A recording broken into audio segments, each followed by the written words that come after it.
Time केला यांनी अधिवेशनामध्ये सांगितलं की 7 ते 10 टाइम करा, शेतकऱ्याला लाईट वीज फुकट आहे.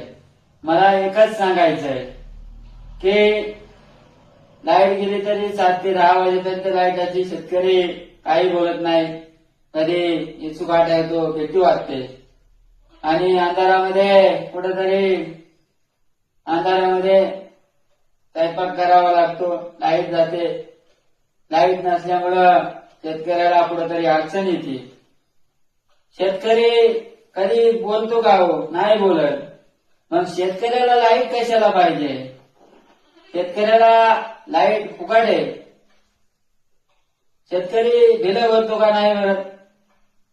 MIDC मध्ये भरपूर ते बिलं जास्त भरतात, त्यांची बिलं जास्त आहे, ते बिलं भरतात.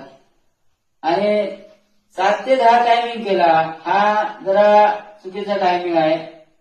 ते 5 ते 7 टायमिंग केला तर योग्य होईल. शेतकऱ्याला दूध काढावं लागतं. दुधाचा टायमिंग असतो शेतकऱ्याचा 7 वाजता दुधाचा टायमिंग राहतो शेतकऱ्याचा. आणि दूध काढण्यासाठी शेतकऱ्याला कुठेतरी अडचण येणार नाही. मला